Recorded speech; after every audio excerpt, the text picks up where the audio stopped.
What's your name? Hmm? What's his name? Malcolm. Say, I'm Malcolm. And that's my mommy. And that's my brother.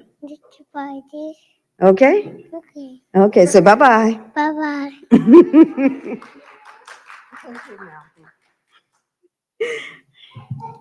Anyway, you're Malcolm. You gotta keep still, okay?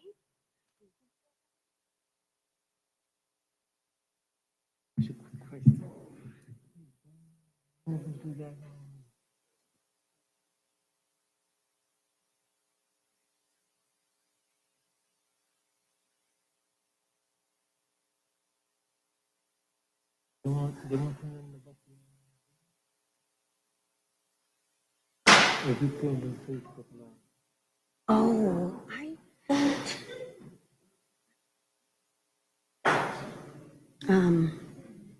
Well, well, in that case, can you cut it off Facebook Live? Facebook Live and go straight to YouTube. Yeah, I guess so. Yeah, YouTube. No, you can't do it anymore for YouTube. I think so. Everybody doesn't log in.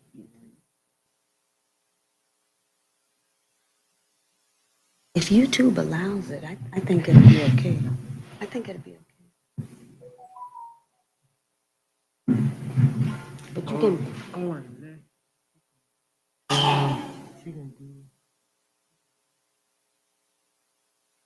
We'll do that last.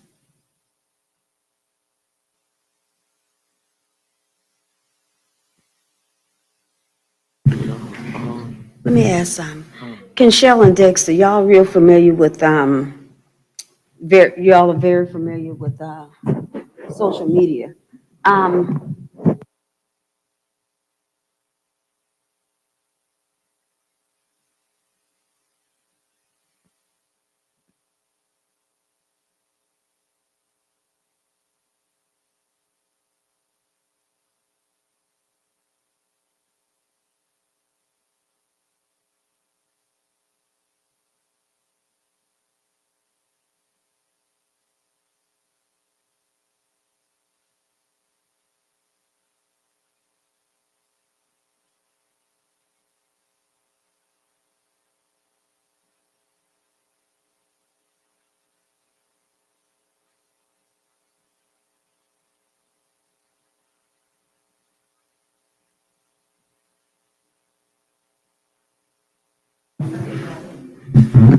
Okay, let's get started so everybody can leave. I know some of you have been here for some time now, so.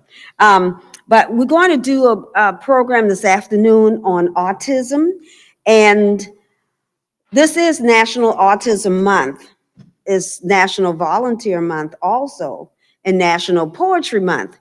But we thought about autism because that's something that seems so common now, but it's not much attention brought to it unless you really know somebody who's autistic. And we've heard some horror stories about individuals with autism being mistaken for being violent and, suffering police brutality. But before we get started, I'd like for us to just sing one verse of my favorite song, and I'll give you a scripture and a prayer. All right. And my favorite song is "Oh, How I Love Jesus." There is a name I love to hear, I love to say its worth. It sounds like music in my ear, the sweetest name on earth. Oh, how I love Jesus. Oh, how I love Jesus. Oh, how I love Jesus. Because he first loves me. One more time. Oh, Oh, how I love Jesus. Oh, how I love Jesus. Oh, how I love Jesus, because he first loved me. And that brings us to my text this evening, which is found in 1 John 4:18. There is no fear in love, but perfect love casteth out all fear. And it's so appropriate because everything that God does for us is because of his love for us, his unconditional love. And I have related that to parents and siblings and others who work with individuals who have disabilities, and especially autism, because it's not an easy condition to deal with, because there's such a lack of communication.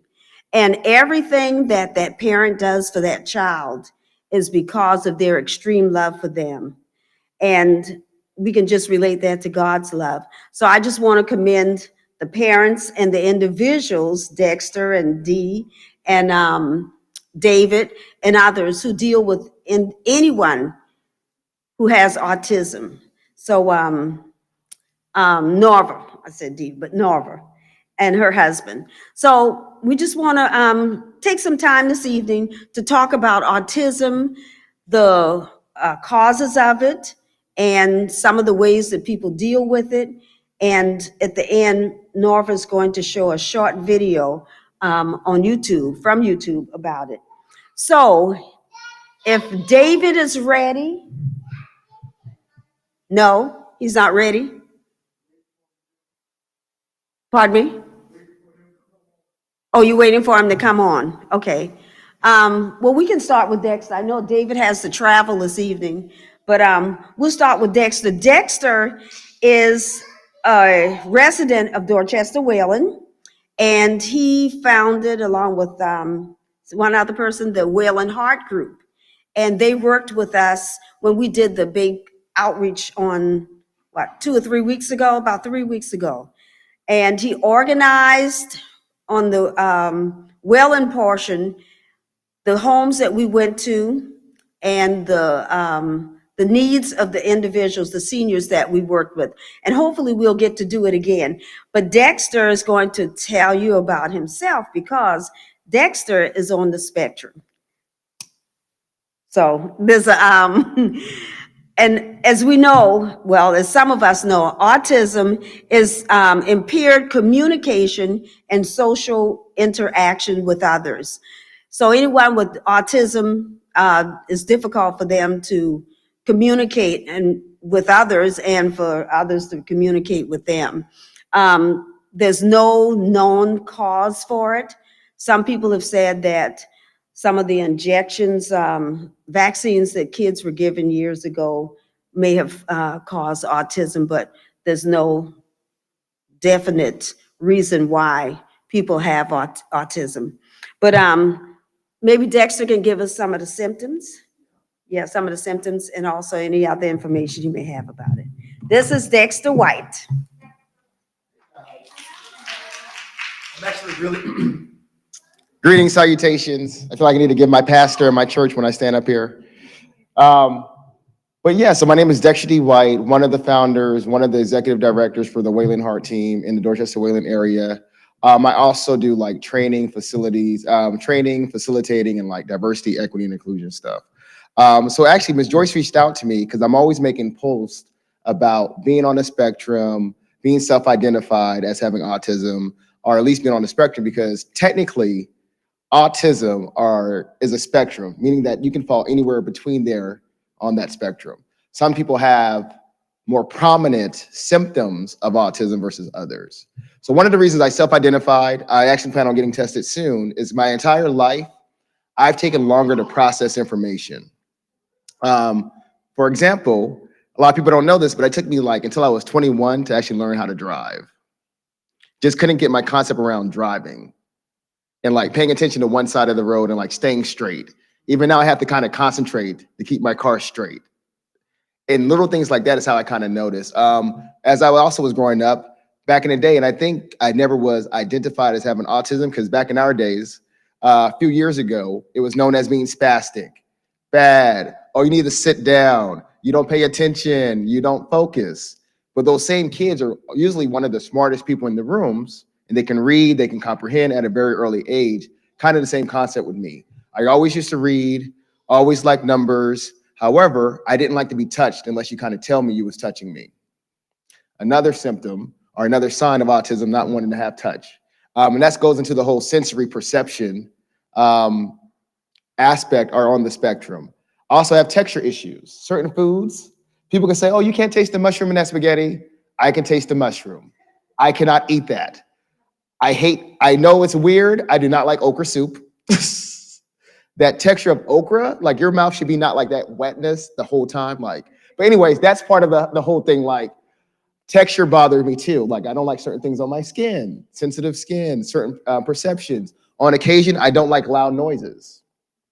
I kind of have to know where the noise is coming from and have concentrated. So all those things kind of led me to the attention like, oh, I might have a different sensory aspect than other people. So that kind of led me along the lines. Also too, I tend to repeat myself.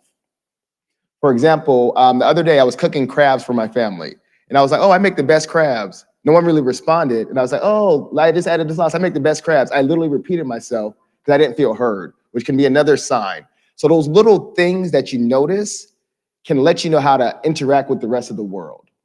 And for me too, if you have any questions, please ask. I'm real big on discussions and conversations. So certain things don't even cross my mind till after the fact. For example, if I get into an argument or a heated discussion with someone, I may not understand their perspective or take a break to think about it until 2-3 days later. And then I understand, oh, that's what they were trying to communicate with me. Oh, I took that out of totally wrong perspective. But in that moment, you don't understand like social norms and social cues. Actually, people really think I'm funny, but I really don't joke often. I don't really have a sense of humor. I just have like observations on the world and they sound funny in the moment. But the reality is it's really just the truth. And it may be inappropriate what I'm saying at the moment. But those are signs of not knowing like social cues, realizing people's faces, like, and just other social norms. So that's really when they say autism or on the spectrum. Technically, I think all of us might fall on the spectrum somewhere. Because I don't know how many of you out there actually like close your eyes, like in order to make sure like the volume number is not on an odd number. You know what I mean? Like you kind of skip tracks in the road, like all of that stuff could be signs of autism. So it's really like a spectrum for sure that all of us fall on. The reason why we want to talk about it more is because people who do have autism or other neurotypical issues or neurotypical, like who identify as having neurotypical sensory issues, they're just like everyone else. They just interact with the world differently.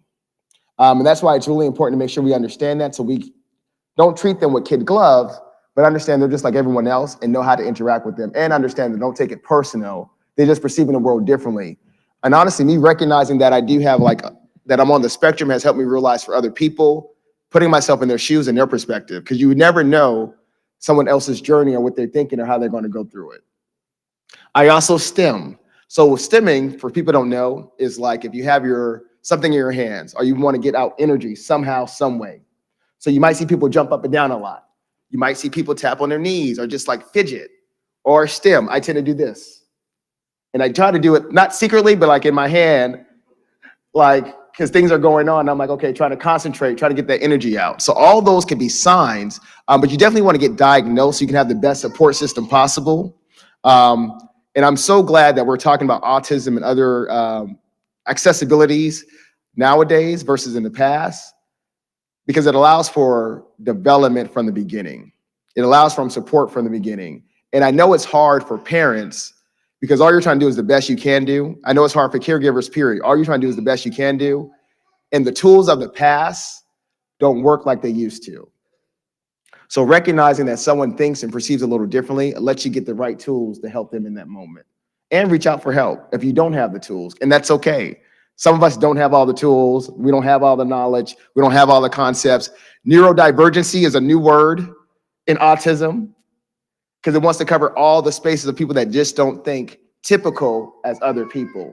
So you're going to hear a lot about neurodivergency, neurotypical, because that's really just saying neurologically, there's something different as you process and go through the world. And you might need to make sure you know how you process and perceive so you can adapt. Any questions? You work with T-Mobile. Yes. So what do you do and how do you communicate? Because T-Mobile is a communication. Well, the good thing is, in my past, when I was younger, I tend not to speak that often or speak up. So I've learned like little coping mechanisms. So for me, I tend to write a lot of lists. I'm a big list person. The more lists I can kind of have, the more I can accomplish on my list. Also, too, I do communicate often. However, it's not a struggle, but I have to recognize how I like to communicate. So for me, I like to send emails and I like to like talk face to face because I like written messages. So writing for me really is the best thing. That's how I remember almost everything. So I tend to ask people, hey, can you instant message me? Can you send me an email? If you don't email me, I'm not going to remember. Like those things kind of help me out a lot. Likewise, so I'm gonna be really honest and transparent. So I've been interviewing a lot at T-Mobile or at other jobs for positions. And like I said, it takes me a while to perceive. So I'm awesome at doing the job, awesome at talking about doing the job. And in those moments of the interviews, I tend to ramble because my thoughts can't focus. So I've had to learn how to relax, breathe, simplify.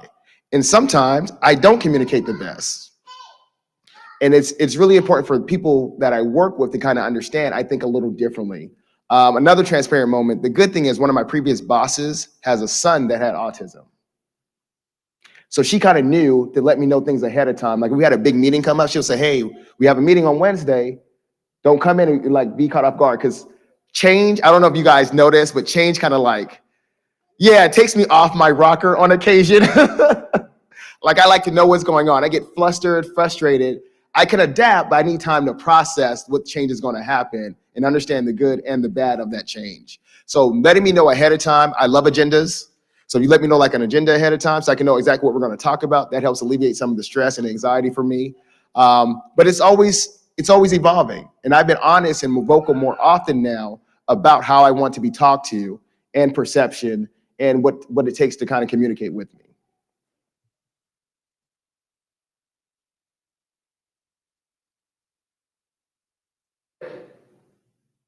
Cool. One recommendation I'll advise people is just have patience because although we might take longer to process, it will happen in time. Likewise, most people who do or are on the spectrum are really like geniuses. They're so smart, so organized. They get things done. They just have a different talent in showing that genius to other people. So in time, it can happen. You just have to like be patient and wait for the process. Yes, ma'am.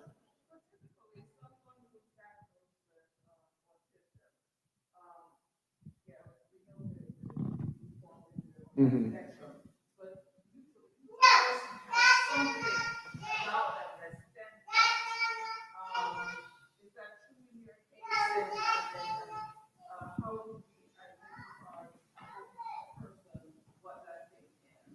Cool.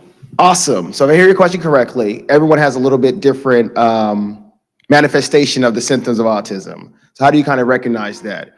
So really, of course, I hate saying getting them tested because I know that's like the first thing we like to say, get them tested, get them tested. But find an assessment that can kind of let you know if they're really on the spectrum or not. Likewise, look for those little signs, such as stimming, such as repeating yourself, such as having like sensory, like sounds that bother you, not being able to take a lot of sounds, or maybe not knowing your own sound level, or knowing an appropriate sound level if you're inside of a room versus outside of a room. Things of that nature can be signs. And if you see more than, I guess, about 3, then maybe you want to look into it more to see if there's actually like a diagnosis that can happen.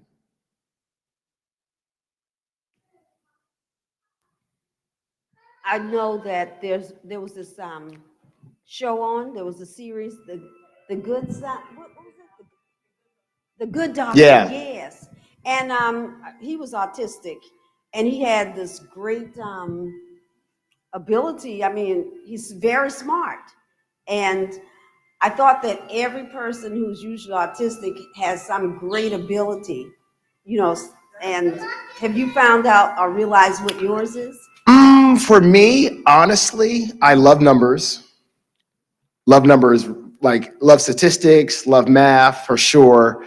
For me, it's really more, I guess, organizing. I can break down concepts and on a like small level. Like manifestation is like intention versus action. Like I look at words and break them down to like the definition, the meaning, and I love words. Ever since I was younger, I've always liked the word apathy. Like since I was 3 or 5, like I love words in language, in writing. So I write essays, I write poetry, like bylaws. Like I'm a writer for sure. And even now with the Wayland Heart team, I think me having like an organized mind really helps me with like partnerships, um, recognizing resources, connections. So yeah,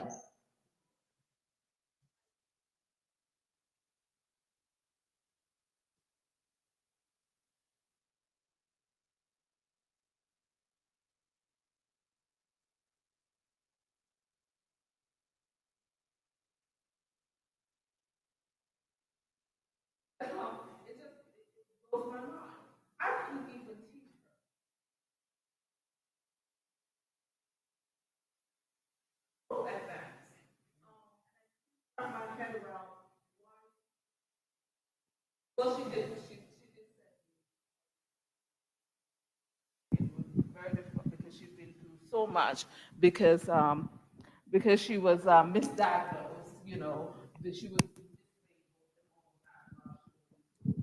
but has the most brilliant mind.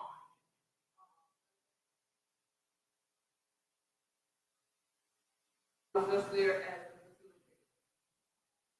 There was so much I could have learned from her.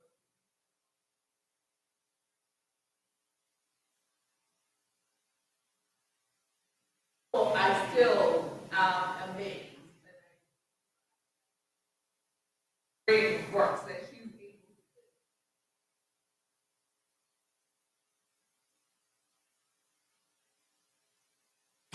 it's hard to answer the question because everyone thinks differently and everyone has, like you said, different abilities.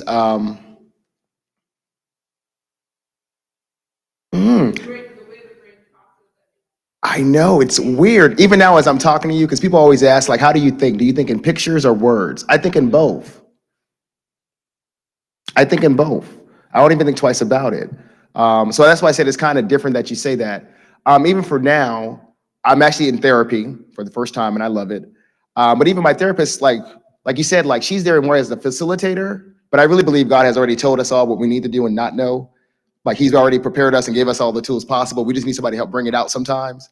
So to your point, my therapist is like, "Hey, I don't even know why you in here because you already know what to do." And I'm like, "I understand that, but I kind of need someone else to like help me bring it out. Like I don't have the coping mechanisms and the tools any longer. I know the knowledge, but I don't know how to apply it in the world that we kind of live in." David is online. He's in Charlotte. He has to travel. So can Yeah, that's it for me. Yeah. come back?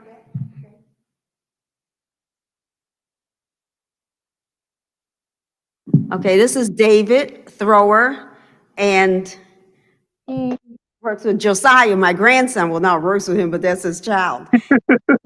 Josiah is autistic, and I would like David to tell us, give us some information about when you realized that Josiah was autistic, his age now, how do you deal with him, and does he have any special abilities that we who are not on or who think we aren't on the spectrum feel that he should have, because we hear that everybody who's autistic have these great abilities of something. And I do remember one time when Josiah was with me, he kept telling me the story about David, and I know David is brother, so I'm thinking Josiah's telling me this long story about David and the dog eating his homework and stuff.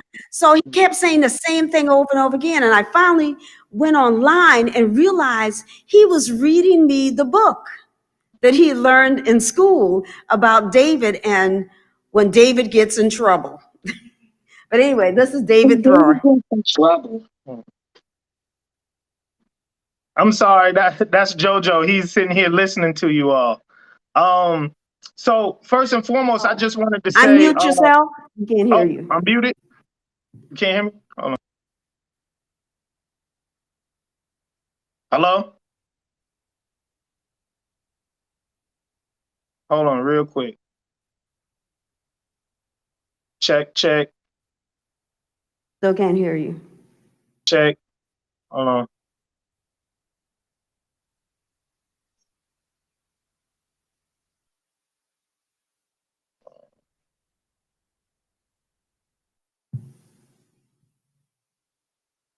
Hello? Can y'all hear me? Can you hear me? Nothing? You hear me? Nothing. No. Hold on.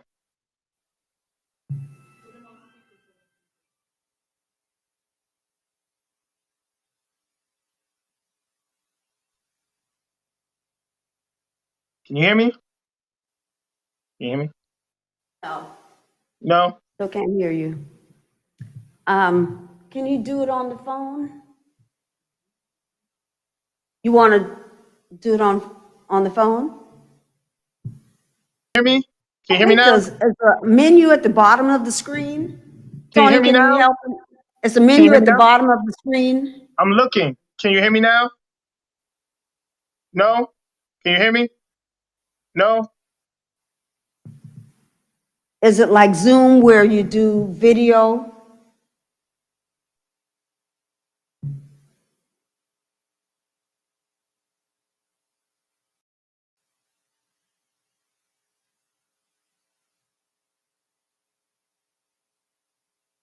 No.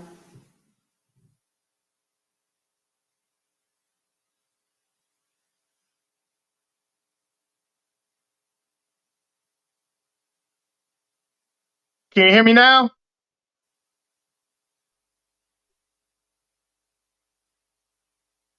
Can you hear me? Does it say something about join live?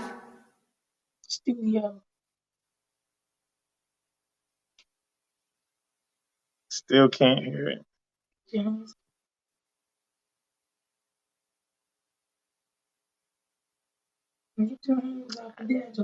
I don't know. Can you hear me? Can you Still call can't hear me? us? Yes. Do you know how to use Zoom? Yes. Oh, you know Zoom. He said he knows how to use Zoom. Can you do? Yeah, can you? Yeah, just call me, David.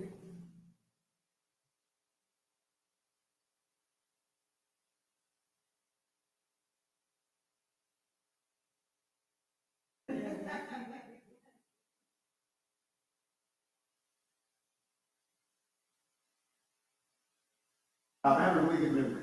Okay. I can remember almost like anything. Okay.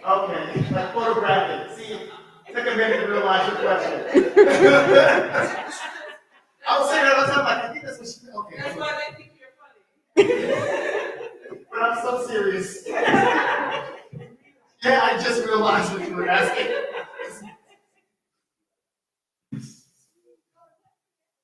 Yeah, what the 2 things?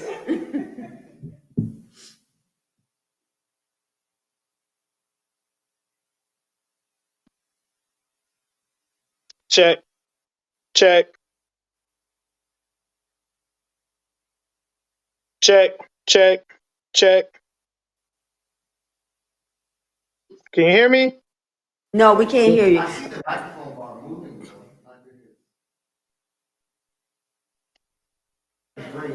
though. I At the don't know. bottom of the screen, is this I'm looking. Zoom? No. Restream. Check. We're gonna dial you and you talk into the phone. Okay. We'll look at you. Okay.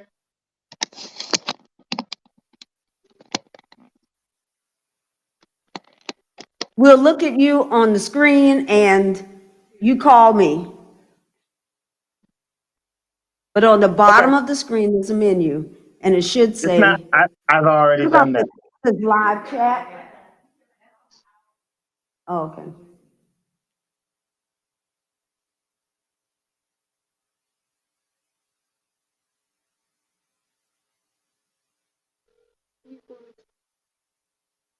Calling.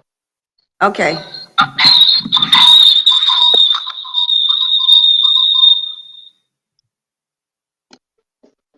Okay, I'm getting feedback because I can hear you, but you can't hear me. Oh, he's getting feedback. Okay, can you hear me now? Yes.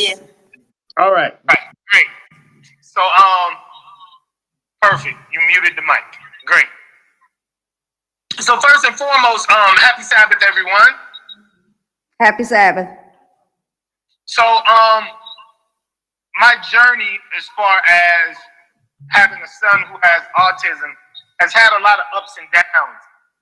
One thing that I've been hearing since I've been backstage watching other people talk was the fact that the spectrum is very, very wide. There's no particular look that people with autism have. There are similarities in traits, but there's no particular one thing that you can say, oh, that person is doing or saying or how they're acting, and they have autism or they're special needs. So when my son Josiah was probably about 2 or 3 years old, we started noticing just delays in his speech, in his cognitive skills, in eye contact, just his overall motor skills. And naturally, not every person develops at the same time, especially as children. I remember my mom telling a story about how, my middle brother, Jonathan, didn't start talking until he was, 4 or 5 years old. And it wasn't that he couldn't talk, he just didn't talk. So you always have to navigate through whether or not something is an actual behavior of that particular child, or is it a symptom of them being special needs, having autism, Asperger's, Down syndrome, etc., etc.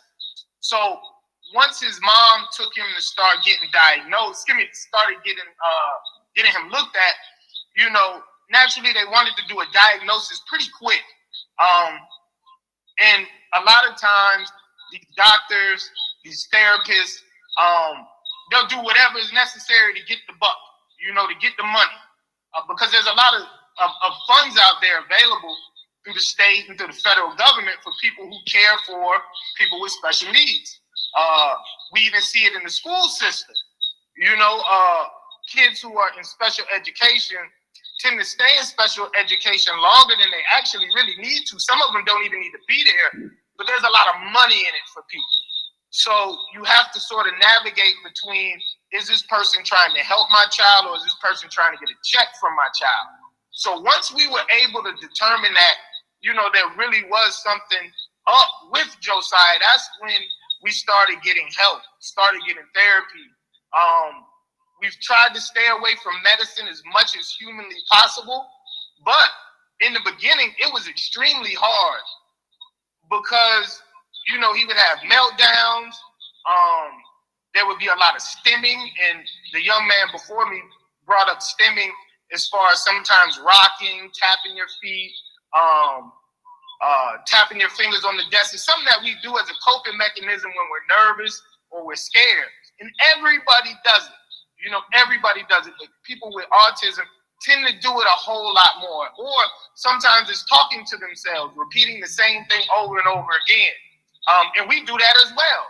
When I used to run track, when I used to play football, I used to do certain things to motivate myself, say certain things to myself to motivate myself.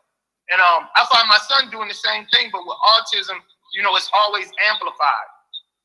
So we hopped on it pretty early, which was great. A lot of people don't really hop on it early, and it actually hurts the child in the end. And this is something that I want to talk to a lot of parents about. We tend to just put a label on our kids and say, oh, they're bad, they're acting out. A lot of times they're not being bad. A lot of times they're not acting out. A lot of times they may have autism or Asperger's or be special needs. And that's something that a lot of parents fight with. Nobody ever really wants to say, oh, something may be wrong with my child. Or my child may need a little bit more assistance in some areas than others. We tend to try to beat it out of them, punish it out of them. And in the end, it only hurts the child. They really need therapy. They really need extra help. They really need extra love, time, and attention. But because we're so used to the stigma of autism being bad that we never really want to come to grips with it. And that's just us as adults and as parents. And it ends up hurting the child. But we hopped on it pretty early. And I remember something one of his therapists said to me super early.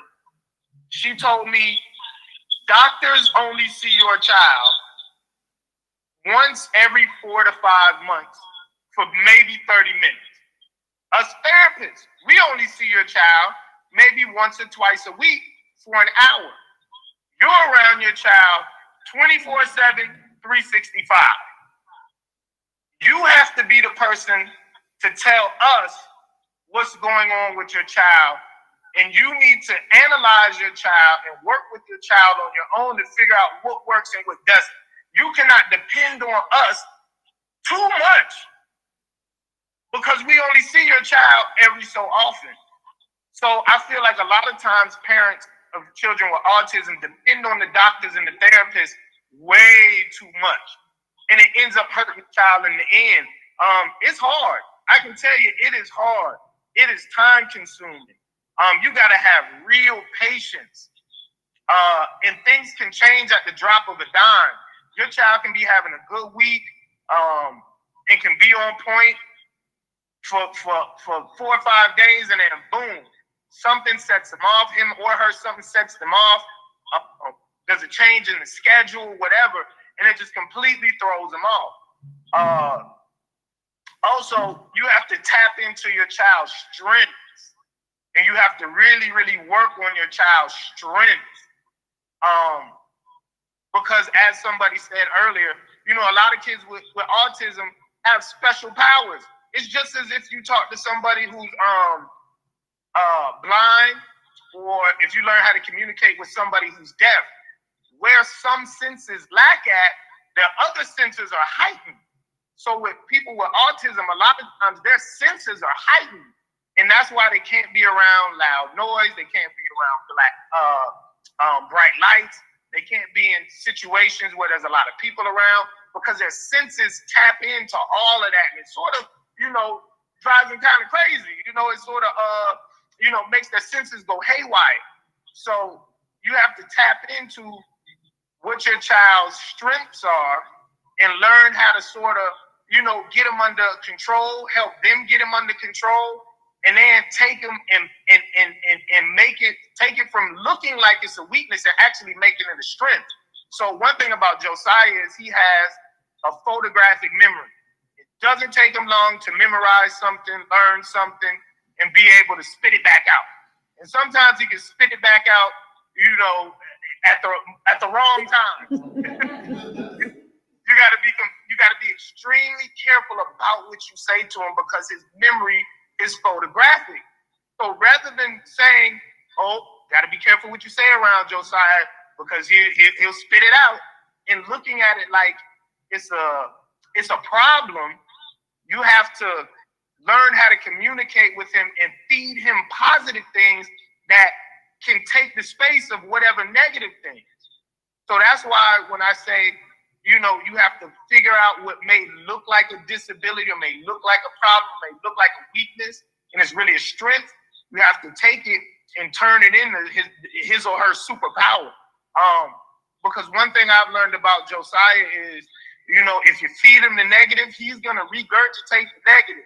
But if you feed him the positive, he's gonna definitely run with the positive. And that's something that I feel like a lot of parents with autism sort of neglect when it comes to their child, because we just get so downtrodden sometimes. We get a little let down, we get a little discouraged, we get a little depressed because our children are different, but we have to learn that where they are different and where things may look like it's a disability, sometimes it can really be an advantage. Well, thank you, David. Does anyone have a question for him? You've given us a lot of information, and I can definitely say myself, I know that raising a child who's autistic is time consuming. And I just commend every parent who deals with it, because I've been around Josiah doing meltdowns and doing high points and him repeating everything. And he says, Josiah, go to bed now. Josiah, you have to go to sleep. He says everything that, you know. And he'll have a full-blown conversation with himself that one of us may have had with him. And he'll have it with himself and talk to himself, you know, and even in your own tone, in your tone of voice, he'll mimic it, and he'll have a full-blown conversation with himself about going to bed, because you just told him 2 nights ago to go to bed, and he didn't want to go to bed. Now he's spitting that same conversation back out before he goes to bed. Yeah. And But hold on, let me introduce y'all to Josiah. Hold on, he's sitting right here in my face right now. Hold on. Come here, buddy. Look in the camera. Say hello. You can't see them, but that's Grandma Joyce and all of the people from church. Say hello. Hi, JoJo. Hi, Grandma Joyce. How you doing? Great. Did you have a good day? Yes. Oh, good. Okay. So listen, JoJo loves Ninja Turtles. All right, loves them to death. So he knows the Ninja Turtle song. He knows the DuckTales. He knows pretty much every Disney song, in a lot of different languages. And that's one of the things that I told y'all. You know, when it comes to his memory, where he's making faces at the camera, he can't even see y'all. But when it comes to his memory, we had to stop saying, JoJo, stop doing this, stop doing that, stop repeating that. We had to watch what we said around him because he would repeat it. And we had to sort of flip the script and give him some things that were positive that he liked to be able to fill his brain with, so that he could repeat those things. So JoJo, how many languages do you know the Ninja Turtles and DuckTales song in? How many languages? English and Finnish and French and German, Greek, English, French, German, and Italian, and Greek, and Hebrew, and Hungarian, Italian, Japanese, Korean, Russian, Spanish, Latin, Swedish, and Belgian. Wow. So do you want to sing DuckTales in Chinese real quick, like just real quick? DuckTales in Chinese.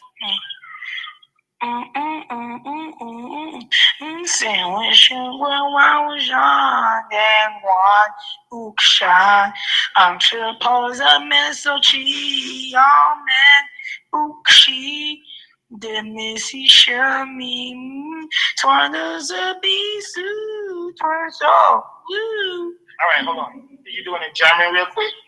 Think real quick. Do DuckTales in German. 错过了 sea hurricane, he a kiss, duck by duck, na let's see hurricane, and the tickle talk. There's Zigbee high spot, there's Zigbee super party, DuckTales, woo. All right, hold on. Okay. French real quick. Can you do French? Think and see if you can do French.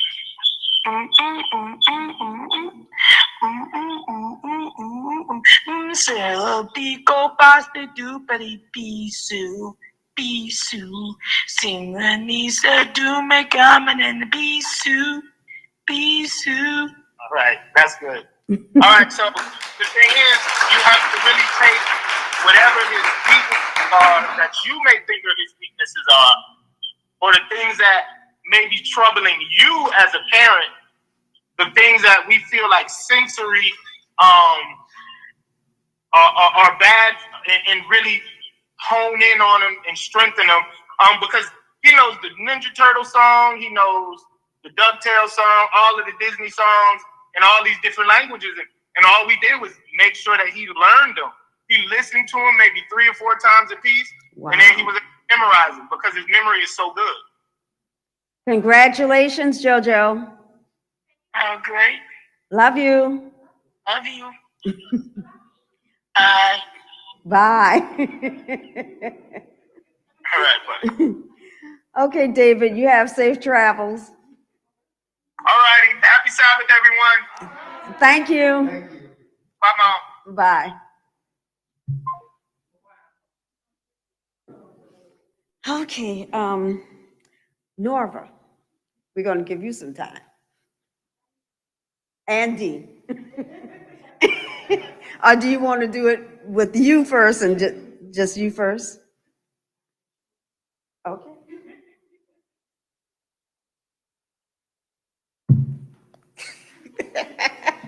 We are. Well, like Dexter said, good evening, everybody. Like Dexter said, the truth be told, we are all on the spectrum somewhere. Which reminds me, like ever so often, sometimes we do some stuff. And sometimes like I'm in the kitchen cooking and you're thinking loud to yourself. And she's like, because ever so often I'd be like, who you speaking to? So ever so often she catch me off guard. Mommy, who you talking to? Jesus? Because when she catch me, I have to say Jesus. She's like, Jesus? Say yeah.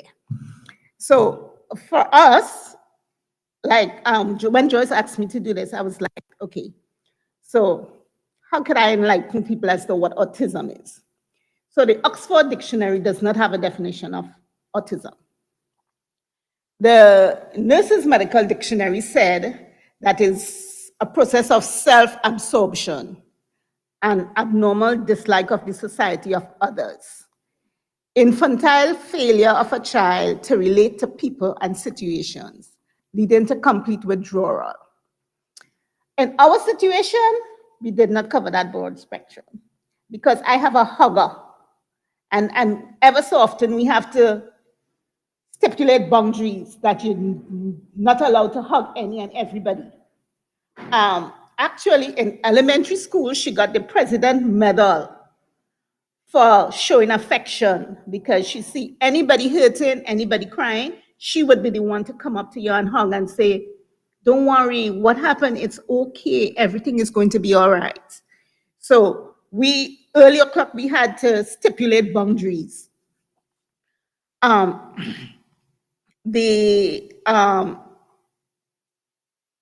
American Autistic Association, the National Autism Association defines autism as a bio-neurological developmental disability that generally appears by age 3. And I really like the term bio-neurological just because environmental factors tend to play a big role. That's why it's so imperative. My background is nursing with an emphasis in psychology and midwifery. And I'm really passionate about pregnancy. And I really like to remind people that pregnancy health starts before conception. So once you think as a woman, you want to bear children, and even as a man, you want to father children, you want to make sure that your physical health is in the best state. Because what you do with your physical health definitely would have some impact upon the well-being of the child you're going to conceive. Also, so before we even become pregnant, we want to make sure our well-being and our health is great. When we become pregnant, we want to take that additional step to make sure that the environmental factors in which we find ourselves, be it our living environment, our work environment, that is the healthiest. I am not going to say be stress-free because life presents stress every day, but you want to enhance your coping mechanisms to deal with the stress, because if it becomes too heavy on one side, it could overpower you and lead to other complications. Autism, it affects your normal development in that you could have delayed speech, which for the most part is most prominent Then it goes on to social interactions, communication skills, and like inappropriate behavior, which for us may seem inappropriate, for them it is appropriate. So that's why you have to maintain boundaries. I remember some years ago, she was a Blue Jay, and we had gone to camp meeting, and there was this Blue Jay director. She was pretty young, but she was really, really obese. And the person on the podium said, Pathfinders is from age, is it 4? No, from the Blue Jays, the Little Lambs. From age 4 to 99. Okay, and that was during the camp session. And we sat all through that service. And Dee saw this person coming to the front of the Little Lambs line. Okay? We sat all through that service. And when church was over, we went to the restroom. And I am in the restroom and she's outside. And this is the conversation I am hearing. Dee approached her. Dee said, are you big or are you little? And I just wish the toilet could have taken me like this. Are you big or are you little? Because she saw this big woman who was really obese, big, and she was marching in front of the Little Lambs line. So Dee was trying to process, are you old or are you young? So like Wayne said, and I tell him Wayne how badly I felt, and he was like, if you had asked that question, she might have cussed you out. But they asked the question, and I am like, Lord. It was like knocking me over. How could they ask this question? But that's how she processes things. And the only way to get the answer is to ask the question. But it's just like I said, it does not mean that people with autism are disabled. They are differently abled. Okay? All of us with our degrees, I am almost certain nobody in this room could put a jigsaw or crossword puzzle together like her. I still have to look at the box. I have to get that picture. Not here. We have won competition after competition after competition from preschool. How does it happen? How could you put a 5,000-piece jigsaw puzzle together without looking at a piece? And in record time. I've been doing this for years. She's been doing it for years. In the living room. Literally. On a table. Literally. Loves to write. Love is always writing. Not that you can always read everything, because we have to remember, you need to space your words. You need to space your words. But we have books upon books upon books that once you miss her, she's in her room, writing something. Sometimes I'm like, why can't I do this on the computer? Mommy, you're supposed to do this way. And I kid you not, from 5 years old, she could tell you wherever we parked our vehicle in a crowded parking lot. Wherever that vehicle is parked, she could find it. And she's been a GPS before we had that mechanical thing called a GPS. Seriously, sense of direction. One day I was literally, one night after church, I laughed at my husband so hard, because if we go somewhere once, that's all she needs. And if she tells you turn right, you better turn right. One night we came to church. I don't know how many of you remember Brother Jeremiah. One Wednesday night we came to church, and we were dropping Brother Jeremiah home.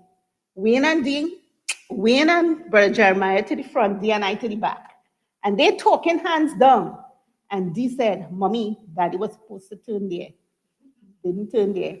And Jeremiah said, you could turn a street up the road. Yeah.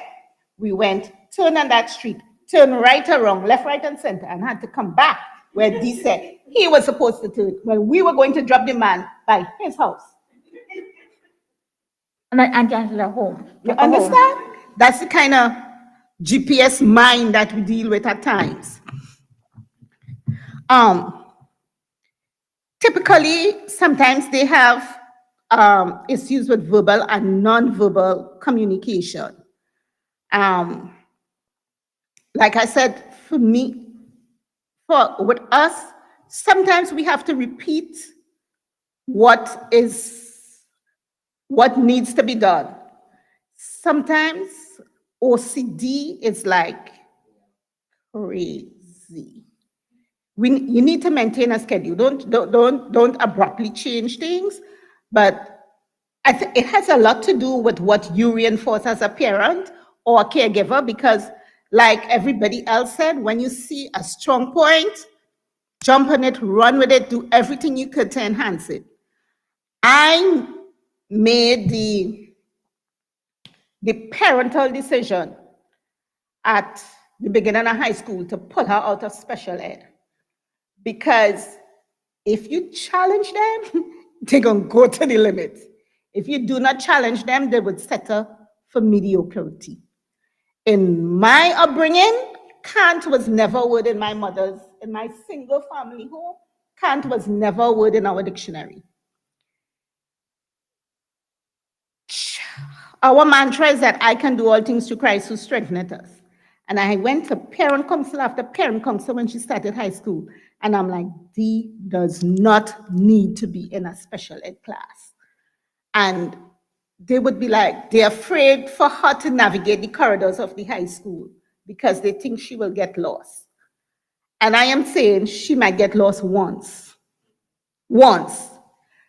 Or she might get hurt because with students being who they are, she might, if she sees two students in a battle on the hallway, she will probably intervene because she would want to know, well, why are you fighting and that kind of thing. So in that case, she may get hurt, but you cannot allow fear to stifle their potential. You just have to let them go to the limit and empower them as much as you can. Unfortunately, autism tends to come with other opportunistic infections. In this case, it is seizure disorder. But one of the things that I found helps a lot to cope with it is to take a healthy diet, lots of fresh fruits and vegetables, dark green leafy vegetables, and keep a really, really, really high supply of vitamin B in your diet. Just because, bearing in mind that it's a neurological disorder, vitamin D enhances your neurological hemisphere. So once you enhance fresh fruits, vegetables, nuts, and extra vitamin B, she tends to have a much better outcome for the most part. Like they said, the causes is unknown. We know we see delayed developmental skills and that kind of thing. We stick to the routines as much as possible, or you give advance notice when you're going to change routines.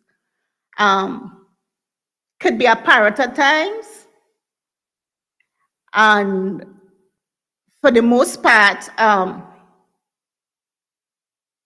if she loves you, she loves you.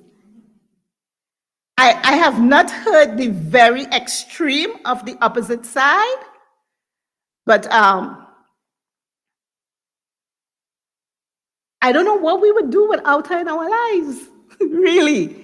Because, I mean, if we allow her to leave the house for a night, it's like our world is different, literally, because she would remind you, I mean, we pray together, we eat together, we do chores together, and when she don't feel like it, she'll let you know point blank. She ever so often reminds me that she's 28 years old and she can do things for herself, which literally she can. You know, I was upset with her because, like most people know, I work night shift. And Wayne is leaving to go to work and I have to go to get her, to drop her to her class. And I said to her, I mean, she directs me in driving like so much. So sometimes I'm like, why don't you drive? No, I can't drive. I will cause accidents. And I was going to Velvet's home one day and I came through by the airport street and I was trying to plug in Velvet's address while I was driving. Could you please put down the phone and concentrate. I said, D, I'm trying to find velvet dress. Well, let me do that while you concentrate on the road. I mean, which makes sense. Right? It's very practical. Like I have always been, I've always been OCD about making up your bed, but she is worse. Like if I work nights and I got up for some reason to do something to go back to my bed, I left my bed unmade. She will go make it and I will not hear the end of it. You left your bed in a mess and I made it up. But like I said, it all has to do with structure. Once you help to maintain structure and enforce their strong points, I mean, she's such a blessing. And ironically, we named her DSA, which, I mean, that was from birth. And DSA means blessing and fortune. Yes, 14. So she lives up to her name. You know? Are there any questions? One person who was diagnosed with autism has nicely coined everything that we have listened to this evening. And his name is Chris, and we do have a YouTube presentation of him as he has put this together.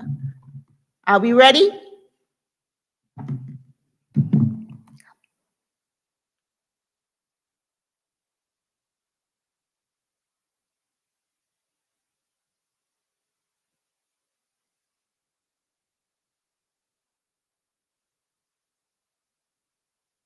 Asperger's means that there's things I can't do. I believe we need to rethink the autism spectrum. I educate children on their rights, and that sees me work with children, their teachers and parents, and I've delivered workshops in about 140 schools. I see how autism is a spectrum of behaviours. On one hand, it can cause children to experience social difficulties, anxiety, obsessive traits and disruptive habits. But on the other hand, it provides children with incredible gifts in memory, focus, detail and visual perception. No two children experience this spectrum in the same way. I meet children who might be non-verbal, children who are genius innovators and in a galaxy all on their own. Or children like Sarah, who have a mild form of autism, commonly referred to as Asperger's syndrome. So when Sarah says to me, having Asperger's means there's things I can't do, I thought, hang on. We don't have this label for children to say, I can't. We have it for children to say, I can. And what led me to that rethink was an earlier meeting I had with a mum named Lisa. Lisa had been talking to me about her disruptive child.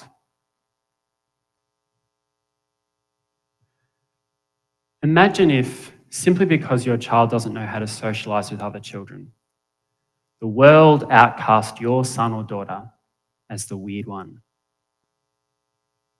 People start to whisper about you as a parent. You're called the bad parent. People start to ban you from children's play dates because your child is just too hard work. Enough eyebrows get that you're referred to child psychiatrists, where your child is placed in the fishbowl for 7 months, as all the experts stare at the strange ways that he or she moves. That was Lisa's life. She told me how the experts called her up and invited her to a meeting where they sat her down and said this. Lisa, we're sorry to say that everything that you find fascinating about your child is actually a problem. Everything that you thought you were doing right about your parenting, you're actually doing wrong. Your child has high-functioning autism. That means your child can function, but there's lots of things your child can't do. Your child will be withdrawn, socially inept, obsessive and have anxiety. It's highly likely that your child will get worse, so we recommend that you involve this service in your life constantly. I believe we need a rethink because Lisa is my mother.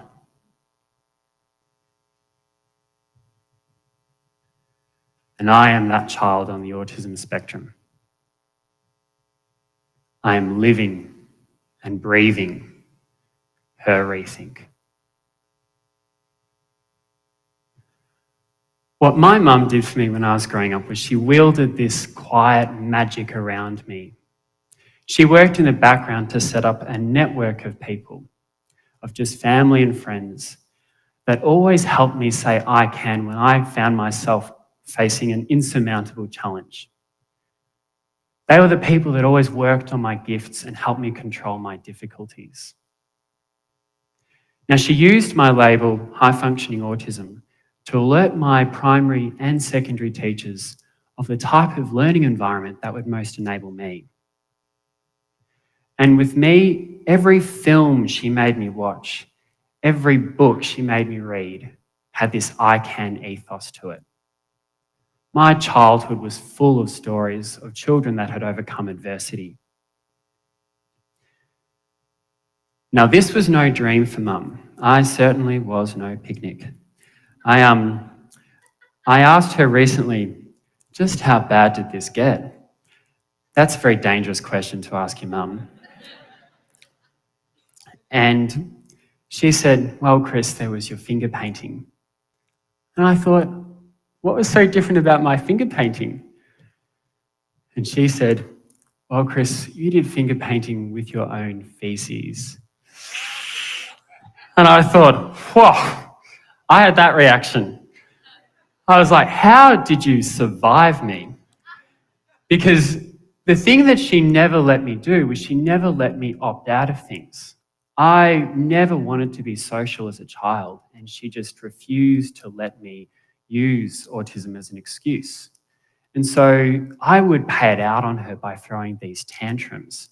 And they weren't just your typical child tantrums, it would involve the whole household.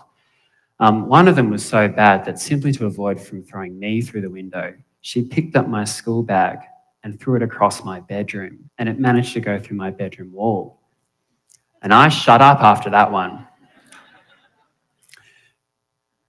Now, when my family reached their exhaustion threshold, I would be sent to the refuge of my grandparents. And my grandparents had this wonderful impact on me. My grandmother researched exercises that would help me with my anxiety. And look, I still use those exercises today. My grandfather knew that I would have a panic attack at the thought of playing social sports like football and cricket with other children. And so he worked on my motor skills. He taught me sports in private. And even though he was permanently in a wheelchair, he used his mind and his humour to enable me to feel confident in my own skin. At school, it would have been safe to call me 9 going on 90. My brother Stephen, he read Aladdin, and I read encyclopedias. I had this fascination with plotting the different royal families of Europe, and I managed to do it from the 14th to 19th century.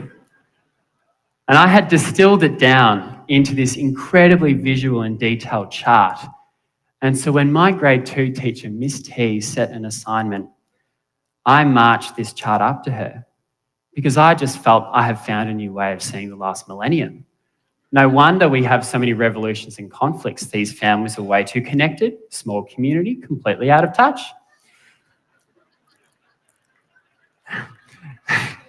And so when I took it up to Miss T, she said, oh goodness, Chris, doesn't this chart look interesting? But darling, our assignment is on winter. Would you mind drawing what winter looks like? And I thought, I've just done a PhD on the whole last millennium, and you want me to draw clouds and rain. That happened a lot to me at 9. I would also tell stories about family trees that were broken. And so when I was 10 years old and I was watching the midday movie at my grandparents' house, the film Gone with the Wind came on. And I couldn't cope with the fact that the daughter of the two main characters, Bonnie, had died in that horrible horse riding accident. And I thought, what do you mean the family tree's come to an end?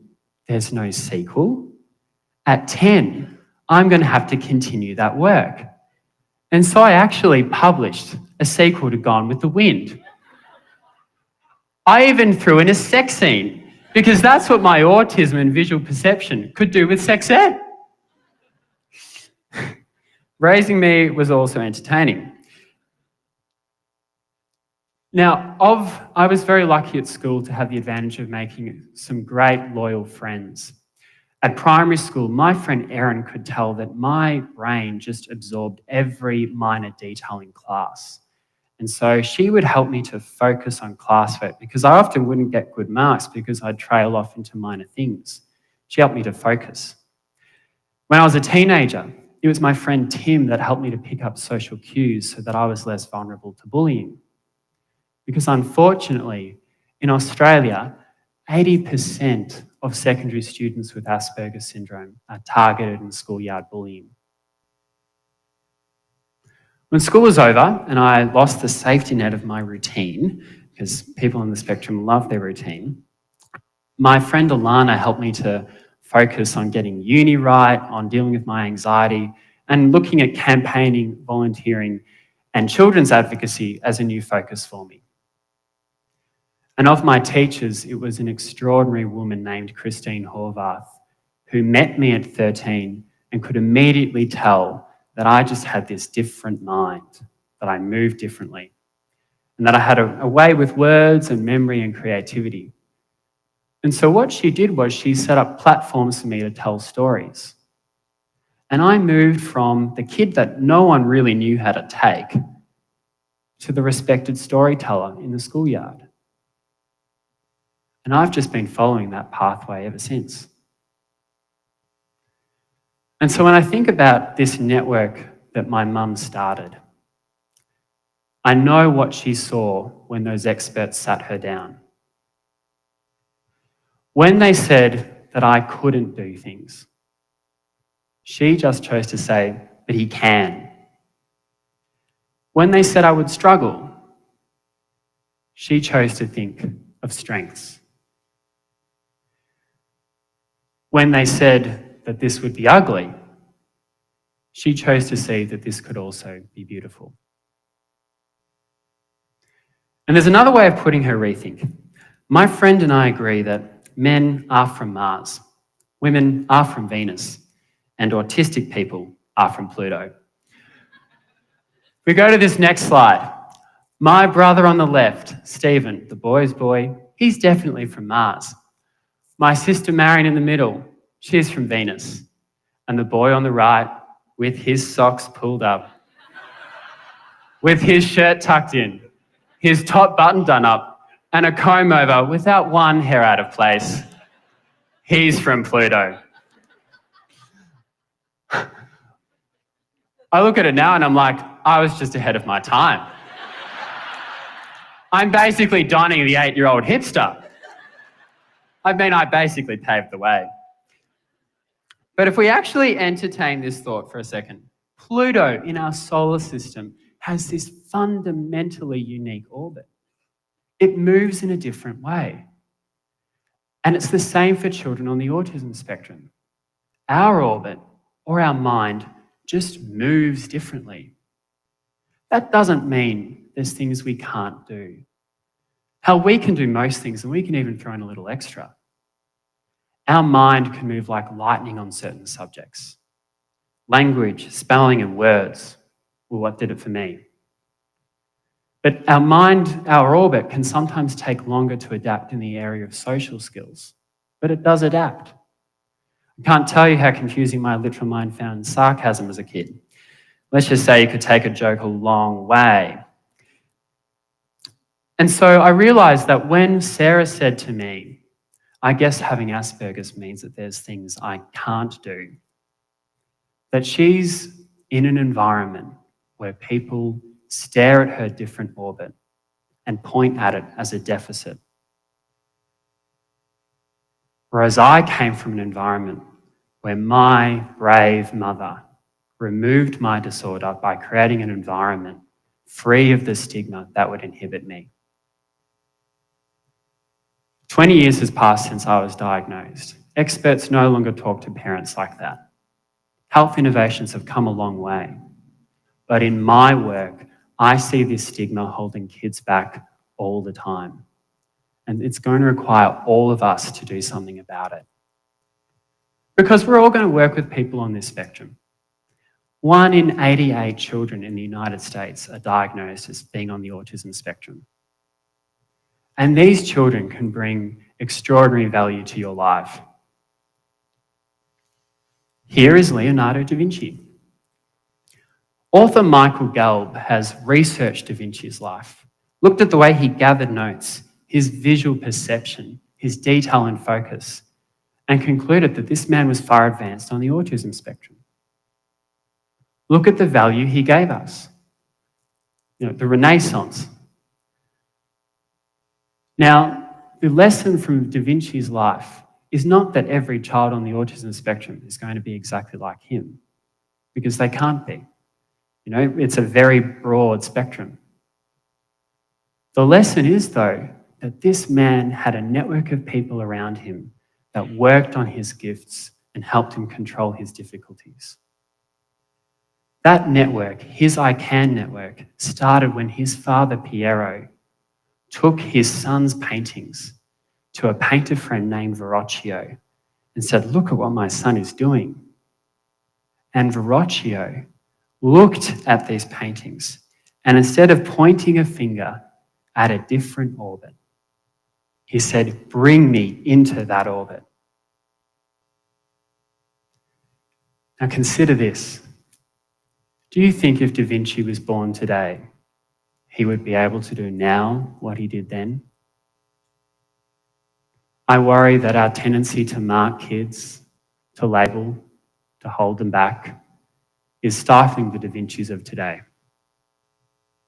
And so this is where we can all play a role. We all have a role in a child's I Can network. If you're a child or young person on this spectrum, hear me. Never let a label limit what you're capable of. Use this spectrum to create your own label. If you're a parent or grandparent, your child is special. They're just leading a focused life. Be confident with the quiet magic you can wield to bring out their gifts. Or raise a child who's a loyal friend to one of these children. And if you're a teacher, create those platforms that make these children socially visible and respected in the schoolyard. And I promise you, when you find your role in a Kids I Can network, there is nothing like the sight of watching one of these children transform their orbit from a place of frustration, failure, and shame into a place of confidence. You watch them move from the prison of self-doubt to the freedom of self-belief. And to my mum who's here today, thank you for that freedom.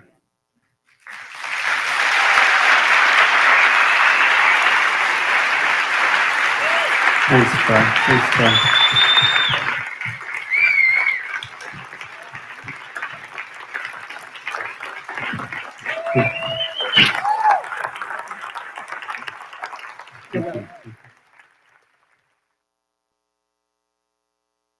Well, thank you all for your contribution to this program this evening.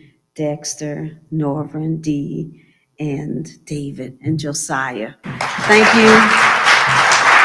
Thank you, Tony, and Jerome, and Rodney. Really appreciate you all. Okay, any questions or observations anyone wants to make? No? No.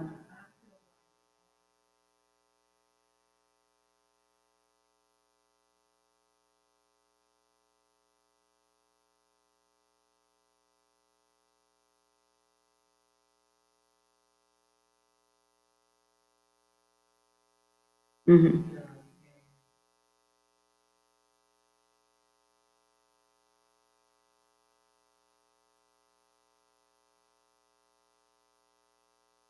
Mm-hmm.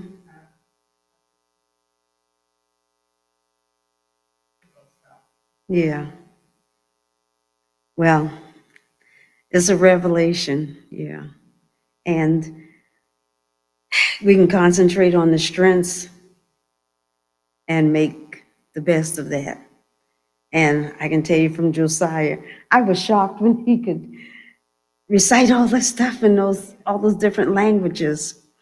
And when Dexter told me that he was on the spectrum, I said, huh? Well, I read it on Facebook. Yeah.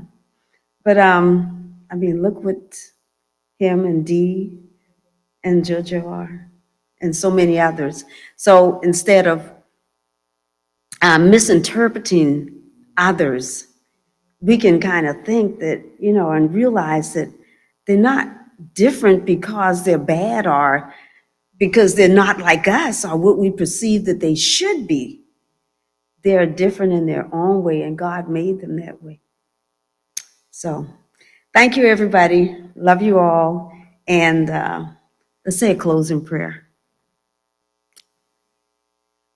Father in heaven, we thank you so much for your perfect love. And there's no fear in love, because perfect love casteth out all fear. So for each one of us, I pray that you'll bless us with that perfect love, so that individuals that we deal with, our family members first, and then others, will recognize the love of God in us, and they will have no fear. Take us home safely, bless us, and the information that we've found out and listened to and learned this evening, let it be a part of our lives, and use it, and let us use it so that we can help someone else. In Jesus' name, amen.